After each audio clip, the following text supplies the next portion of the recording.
you? Oh, I was going to let him do it. No, I have two questions. Oh, Both okay. of you. Okay. So first, do you also in charge with the aircraft? No, we talk to the aircraft. So we're on the ground. We're joint terminal attack controllers. So we look for targets and we pass that information to the pilot, and then the pilot drops bombs. So we use all this equipment to help us find the targets, mark the targets, and then pass the information. We use the radios to talk and communicate. So, sir, would you explain each of you? Yes, one. Sure. How it works? So this right here is it's a laser. It's called a soft lamp. It's used for marking and designating targets. Also, we can use it for terminal guidance, so laser guided bombs. So you can mark a target. The aircraft has a pod, a sniper pod or whatever type of pod it has on board. And the pod can pick up the laser energy. And when it drops a laser guided bomb, the bomb will actually has a seeker on the front of the bomb that actually will pick up the laser energy also. And this will guide it right into the target. Who's also in charge with that? What's that? Who's in charge operating that? We You're are. in the ground. We are. So, and then this is a laser rangefinder. So this has a built-in GPS. So when it's on, it will actually tell you what my position is, where I'm standing, and then I can shoot it at a target or whatever, and it'll give me the range to that target, how far away it is, and it'll also give me a coordinate, a grid coordinate for it too. This is a multi-band antenna that we use. It's this and this right here, both multi-band antennas that we can use to talk to the aircraft. And then this is just an MVG, so we can see at night. It's an IR MVG. This is an IR pointer. So this shoots out an IR beam. You can use it to the aircraft. You can rope the aircraft so they can see what your position is, or you can mark a target with it. So That far? yeah, oh yes. This will go a long way, and you can use it to mark targets at night, so the pilot can see it. This is just a scope, a spotting scope. This is it's called a rover, excuse me. So it's used, the aircraft carries a pod. It can send out a downlink to a real-time video. And this is just a receiver with an antenna. It'll pick up that video transmission and display it on this screen so we can see what the pilot's looking at.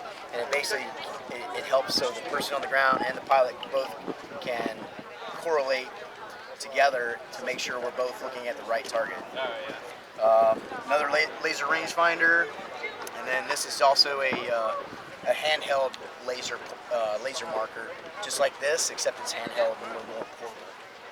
So, and this is a SATCOM antenna, so we can talk. You can talk SATCOM. Like I was just telling someone else, all over the world.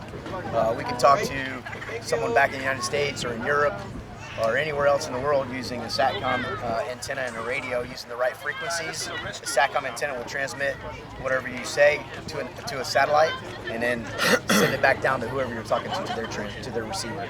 Whatever the areas it is, like What's that? remote areas, Yep. whatever terrain. Yep. And that's the great thing about this is the terrain doesn't matter because you're shooting it up to a satellite and the satellite's going to retransmit it to wherever else in the world. So this one. Yeah, and this is just the radio. You can program a whole bunch of different How about frequencies that? on there. You use this just like a telephone. This is for a different radio or frequencies. How about that headgear over there? Yeah, it's just a helmet. it's just Ah, my just a- helmet. Yeah. Just a helmet, huh? Just a helmet.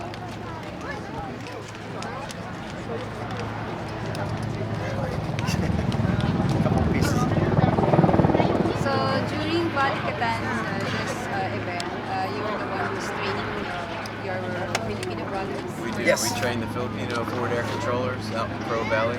So they're talking to the Philippine aircraft, the AS-211, the SF-260, and we just kind of, they do procedures the way they do it, and then we kind of give feedback and say, hey, this is how we might have coordinated for that attack, or we just kind of share information back and forth. Our Filipino soldiers already have this gadget?